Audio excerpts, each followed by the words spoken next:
الحمد لله وكفى وسلام على عباده الذين اصطفى وعلى آله وأصحابه المجتبى أما بعد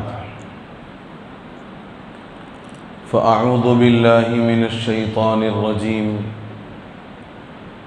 بسم الله الرحمن الرحيم يا أيها الذين آمنوا كتب عليكم الصيام كما كتب على الذين من قبلكم لعلكم تتقون وقال تعالى شهر رمضان الذي أنزل فيه القرآن هدى للناس وبينات من الهدى والفرقان وقال صلى الله عليه وسلم من صام رمضان إيمانا واحتسابا غفر له ما تقدم من ذنبه ومن قام في رمضان إيمانا واحتسابا غفر له ما تقدم من ذنبه أو كما قال صلى الله عليه وسلم۔ بزرگان محترم، قابل احترام عزیز بزرگوں، نوجوان بھائیوں، رب تعالیٰ کے انسانوں پر جو بے شمار احسانات ہیں، ان احسانوں میں ایک عظیم احسان رمضان المبارک کا عطا فرمانا، اس لیے کہ رمضان المبارک کا مل جانا، نصیب ہو جانا اور زندگی میں رمضان کا آتے رہنا، یہ در حقیقت اللہ رب العزت کا وہ احسان عظیم ہے کہ انسان اس پر جتنا بھی شکر ادا کرے وہ کم ہے، اس لیے کہ اللہ رب العزت نے رمضان اس لیے عطا فرمایا ہے تاکہ وہ بندوں کو بخش دے، رمضان اس لیے عطا فرمایا ہے تاکہ بندوں کے گناہوں کو معاف کر دے، اور رمضان اس لیے عطا فرمایا ہے تاکہ بندوں کو اپنے سے قریب تر کر لے، اس کے علاوہ اور کوئی مقصد نہیں ہے، اور اس میں انسان ہی کا فائدہ ہے، بندے ہی کا نفع ہے کہ اگر وہ رمضان کو صحیح معنی میں اہتمام کے ساتھ گزارے گا اور رمضان کے جو تقاضے ہیں ان تقاضوں کو پورا کرے گا تو اس سے بندے کا نفع ہوگا، اور رب تعالیٰ کی جو مرضی ہے، خداوند تعالیٰ کا جو مقصود ہے رمضان کے عطا کرنے کا، وہ مقصد بندے کو حاصل ہوگا۔ یہ بات ہم اور آپ بخوبی جانتے ہیں، اور اب تو آپ کا مشاہدہ بھی ہے کہ صاحب آج شام 5 بجے ریاست کے سی ایم صاحب تشریف لانے والے ہیں فاروق نگر میں میٹرو کا افتتاح کرنے کے لیے۔ افتتاح سے مراد کام کے آغاز کا افتتاح کرنے کے لیے سی ایم صاحب ریاست کے آنے والے ہیں۔ 3-4 دن سے لگاتار تیاریاں چل رہی ہیں، دیکھا ہوگا آپ لوگوں نے بھی راستہ آتے جاتے، میرا تو وہی راستہ ہے کہ صاحب وہ روڈ پر جو ہے پینٹ ہو رہا ہے، جو کڑیاں بیچ میں ہوتی ہیں ان کڑیوں کو کلر کیا جا رہا ہے، درمیان میں صاحب شجر کاری ہو رہی ہے، اور وہ فوارہ جو کبھی ہم نے زندگی میں کھلا ہوا نہیں دیکھا اب کھلا ہوا دیکھ لیا۔ وہ ہے نا وہ فوارہ وہاں پر، وہ ہم نے آج تک نہیں دیکھا اس کو کہ پانی رواں دواں ہو، مگر اب پانی بھی رواں دواں ہے، اور پورے روڈ پر لگے ہوئے ہیں، بینرز لگے ہوئے ہیں، بڑے بڑے ہولڈرنگز لگے ہوئے ہیں، بورڈز لگے ہوئے ہیں، اور ہر ایک ان کے استقبال کے لیے تیار، ہر ایک ان کے استقبال کے لیے پیش ہے، آگے آگے ہے۔ یہ میں نے آپ کو اس لیے بتایا، یہ مثال اس لیے دی کہ مہمان جتنا بڑا اور معزز ہوتا ہے، اس کے آنے کی تیاری اور اس کے استقبال کی تیاری بھی اتنی ہی بڑی ہوتی، اس کے آنے کی تیاری، اس کے استقبال کی تیاری بھی اتنی ہی بڑی ہوتی ہے۔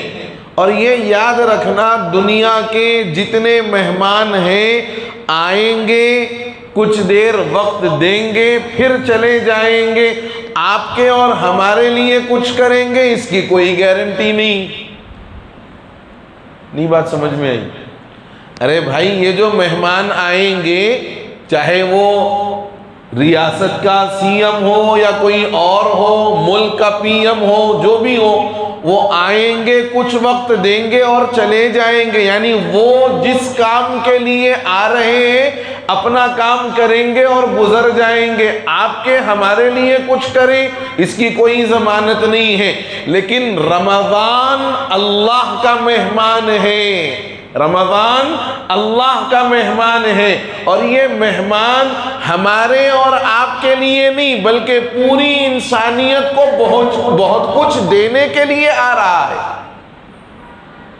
یہ مہمان پوری مسلمان امہ کو بہت کچھ دینے کے لیے آ رہا ہے، نیکیوں میں اضافہ، نیکیوں کے ثواب میں بڑھوتری، ایک عمل جو فرض ہے عام دنوں کا، رمضان میں 70 فرض کے برابر، ایک نفل جو عام دن کی ہے رمضان میں 1 فرض کے برابر، ایک روزے دار کو افطار کرا دینا اتنا بڑا ثواب کہ نبی کے دست مبارک سے جام کوثر نصیب ہو جائے، اور اس کا پہلا عشرہ رحمت، دوسرا عشرہ مغفرت، تیسرا عشرہ آنکھ سے خلاصی کا، اور پھر اللہ ہر دن لاکھوں لاکھ لوگوں کو جہنم سے بری فرمانے والے ہیں۔ روزہ انسان کو اللہ کے اتنے قریب کر دیتا ہے، حدیث میں فرمایا الصوم لی وانا اجزی بہ، کہ روزہ بندہ میرے لیے رکھتا ہے، روزے کا بدلہ میں خود دوں گا۔ تراویح کی نماز وہ ہے کہ اس کے ایک سجدے پر 1500 نیکیاں نامے اعمال میں لکھی جاتی ہیں۔ پھر روزے کی حالت میں کیا جانے والا کوئی سا بھی عمل اللہ کی بارگاہ میں ایسا مقبول ہوگا، ایسا مقبول ہوگا کہ ایک کا 700 تو کم از کم ہے، اور اس سے اضافہ کتنا ہوگا وہ اللہ بہتر جانتا ہے۔ یہ ہے رمضان کی عطائیں جو رمضان ہم سب کو دینے کے لیے آ رہا ہے۔ میرے بزرگوں، سوال یہ ہے کہ ایک ریاست کے سی ایم کے آنے پر اتنی بڑی تیاریاں اور پورے علاقے میں کی گئی، مختلف پارٹیوں نے کی ہیں، یہ رمضان تو ہمیں اتنا سب کچھ دینے کے لیے آ رہا ہے، ہم نے کیا تیاری کی ہے؟ ہم نے کیا تیاری کی ہے؟ صاحب تیاری ہو گئی ہماری، وہ کیا صاحب وہ ریڈ روز مارٹ میں ایک آفر چل رہا تھا، بائی 1 گیٹ 1 فری، وہاں جا کے پورے سودے سلوف سب لا لیے صاحب، سودے سلوف لا لیے، گھر کو چننا مار لیے، پردوں کا کام باقی ہے، جا کے پردے لے کے آنا ہے۔ اب جیسے چاند رات ہونے والی ہے، ایک دن پہلے فروٹ مارکیٹ جا کے فروٹ لا لینا ہے، رمضان کی فل تیاری ہو گئی۔ میرے بزرگوں، رمضان کی یہ تیاری نہیں ہے، رمضان کی یہ تیاری نہیں ہے۔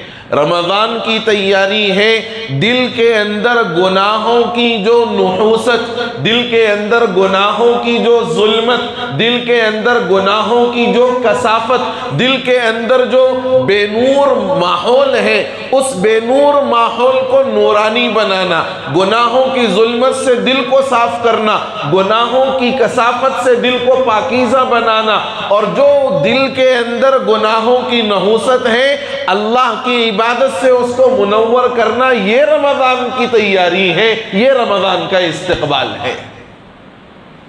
ہم نے سمجھا رمضان مادی اعتبار سے ہمیں کھلانے پلانے کا مہینہ ہے، غلط تصور ہے۔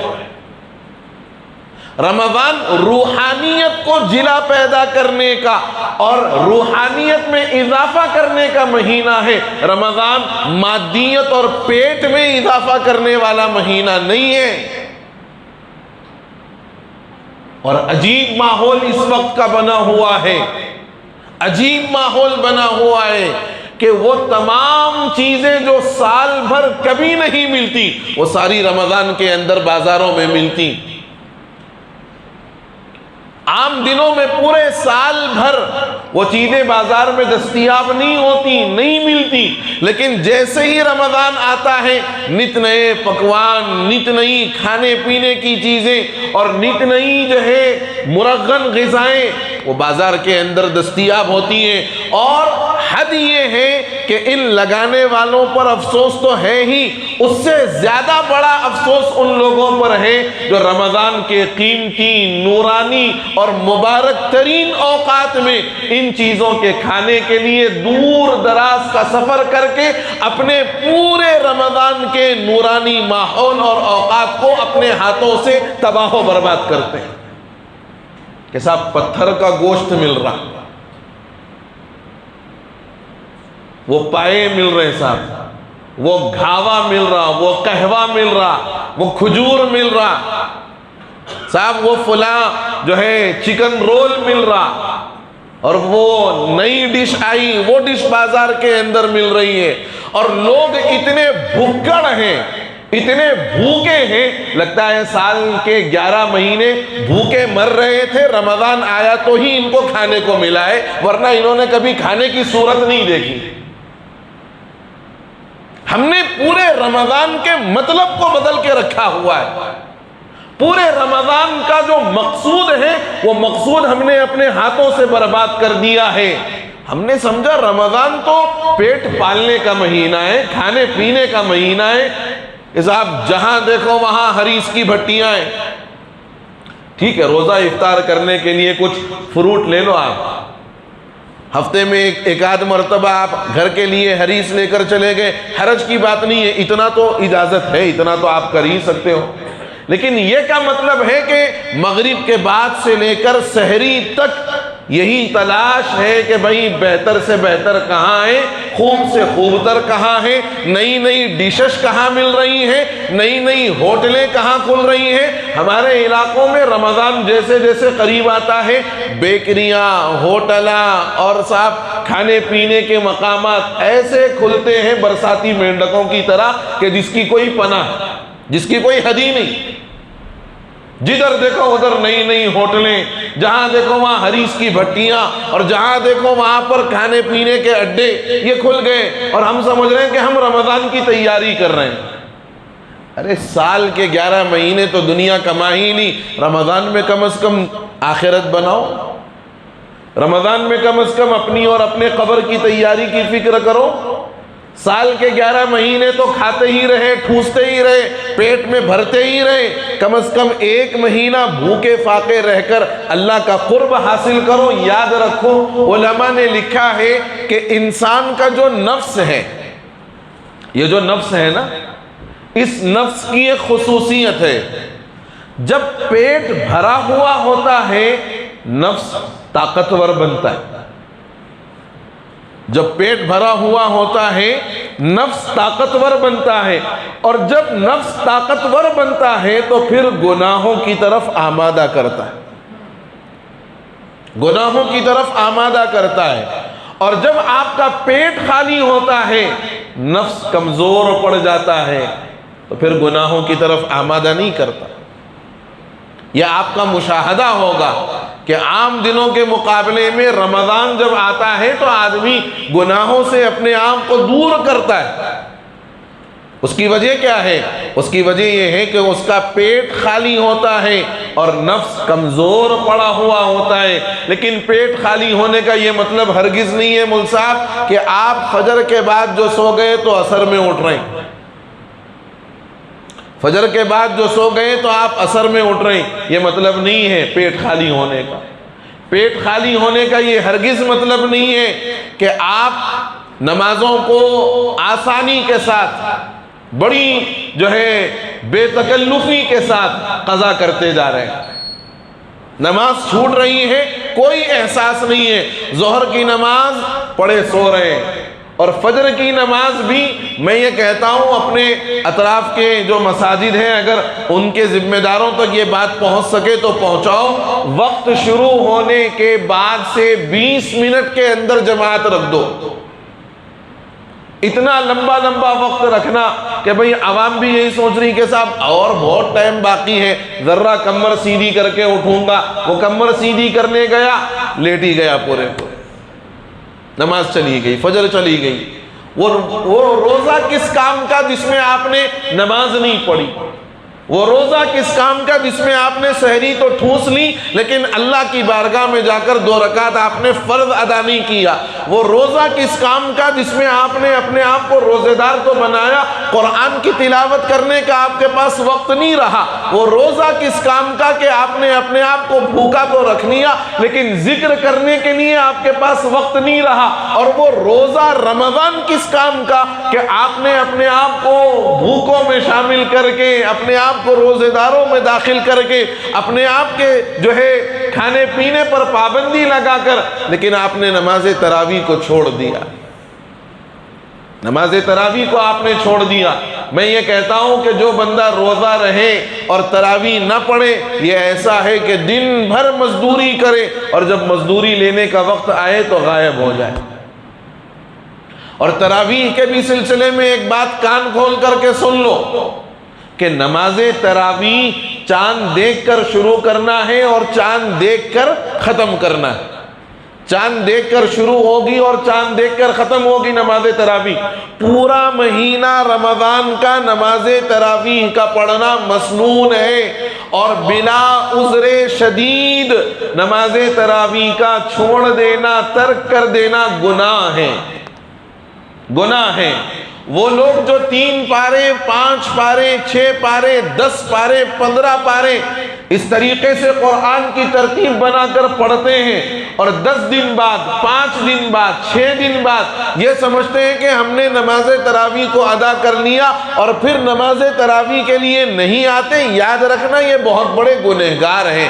اور جو اس نیت سے 3 پاروں میں، جو اس نیت سے 5 پاروں میں، جو اس نیت سے 6 پاروں میں شریک ہو رہا ہے کہ صاحب شروع کے 10 دن میں، شروع کے 6 دن میں، شروع کے 5 دن میں ایک قرآن پڑھ لیتا ہوں، اس کے بعد بیٹھ کے کاروبار کروں گا، اس کے بعد چھٹی مناؤں گا، اس نیت سے کوئی نماز تراویح 3 پارے 5 پارے 6 پارے کے لیے آ رہا ہے، میں اس سے ہاتھ جوڑ کر گزارش کرتا ہوں کہ بھائی تو 1.25 پارہ پڑھ، تو مت آ 3 پارے میں، تو مت پڑھ 3 پارے، تو مت پڑھ 5-6 پارے، تو 1.25 پارہ پڑھ.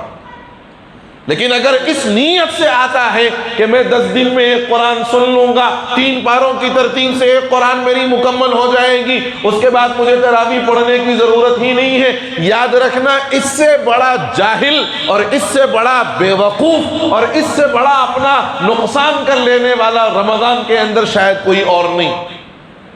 جو دن بھر بھوکا رہے، جو دن بھر پیاسا رہے، لیکن جب مزدوری لینے کا وقت آئے تو غائب ہو جائے.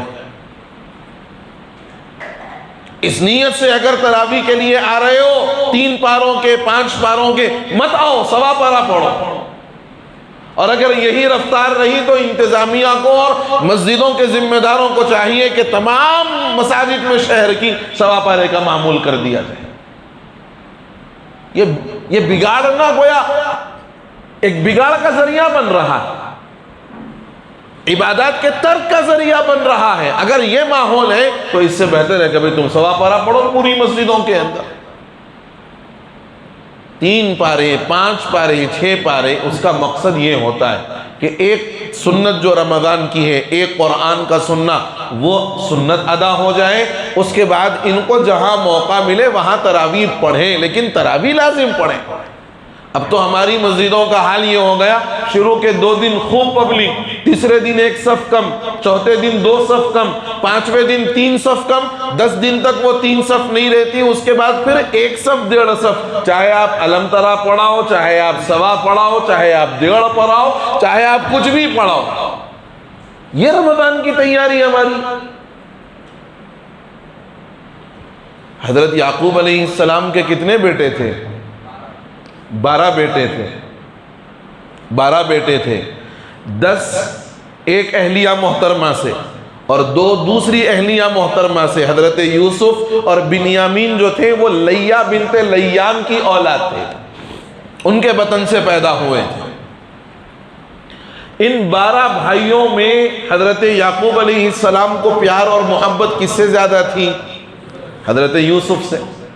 اور جب بھائیوں نے یہ دیکھا کہ ہمارے والد یوسف کو بہت زیادہ چاہتے ہیں، یوسف سے بہت زیادہ محبت کرتے ہیں، تو بھائیوں نے کیا کیا؟ منصوبہ بنایا، پلاننگ کی، کہا کہ بھئی یا تو ان کو قتل کر دو یا پھر ان کو ایک کنویں میں ڈال دو تاکہ چلتے پھرتے کوئی قافلہ ان کو لے کر چلا جائے۔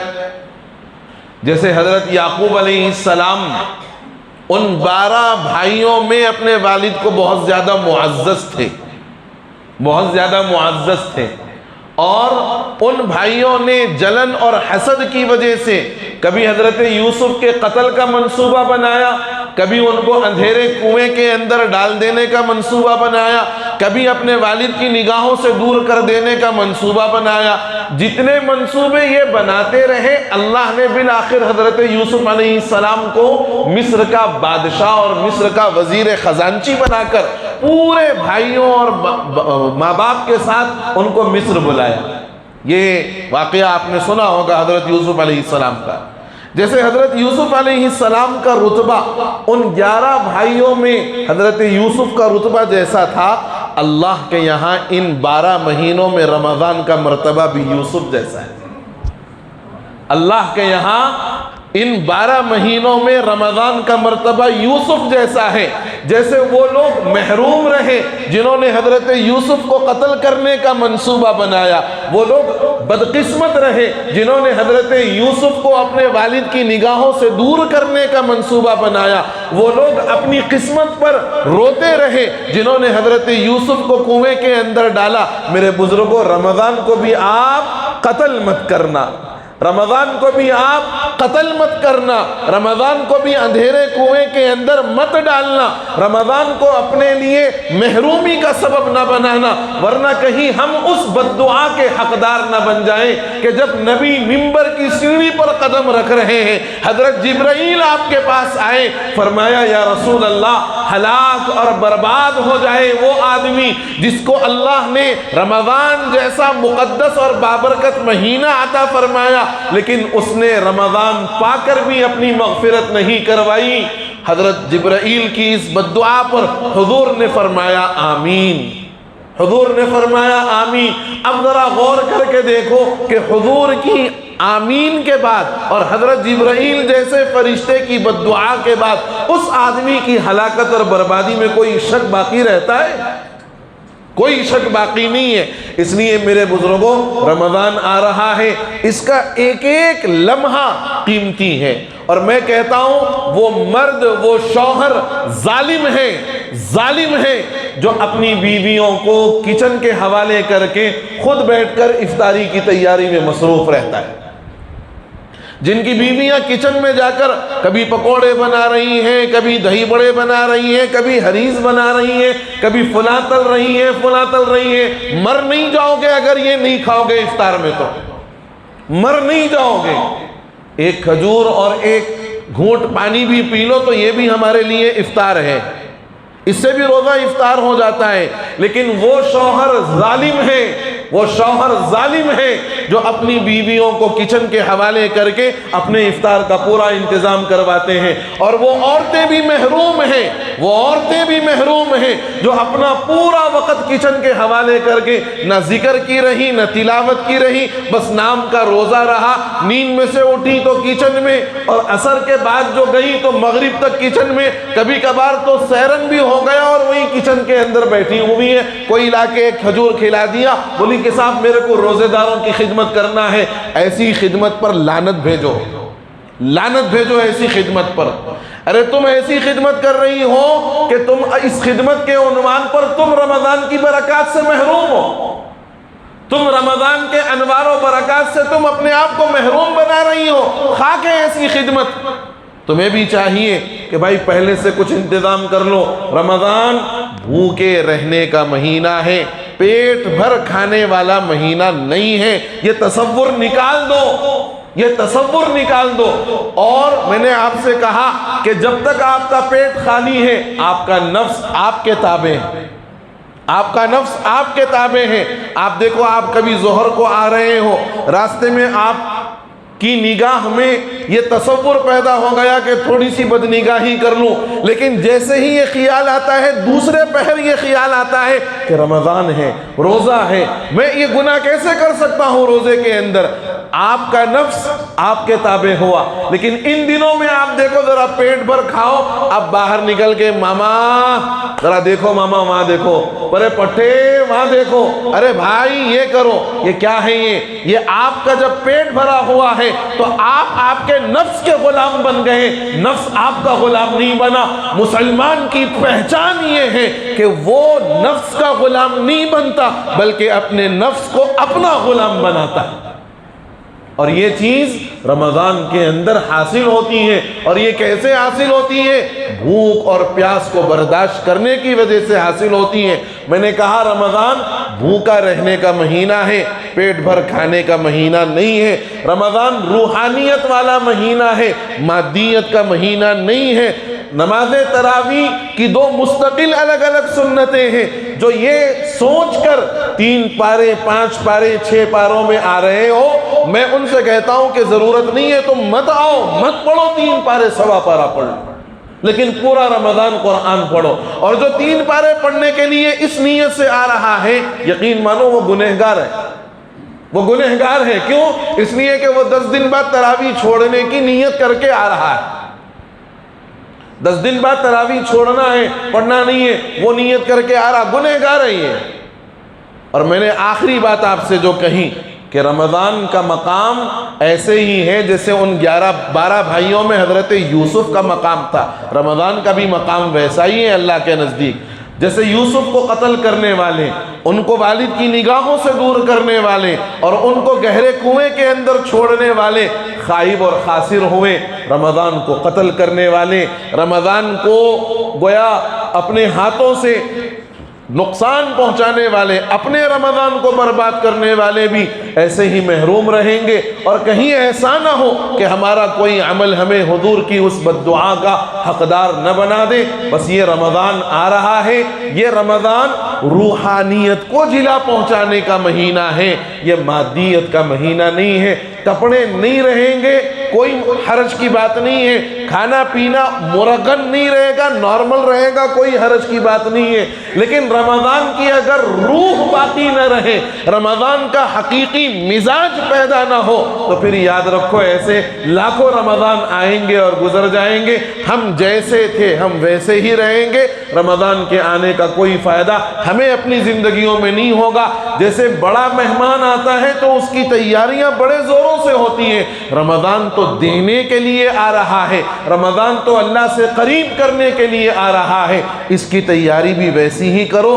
ایک نماز ہماری باجماعت نہ چھوٹے، روزانہ معمول بناؤ کہ قرآن کی تلاوت اتنا حصہ میں لازم کروں گا، روزانہ معمول بناؤ کہ استغفار کی کلمہ طیبہ کی کثرت کروں گا، ذکر کروں گا۔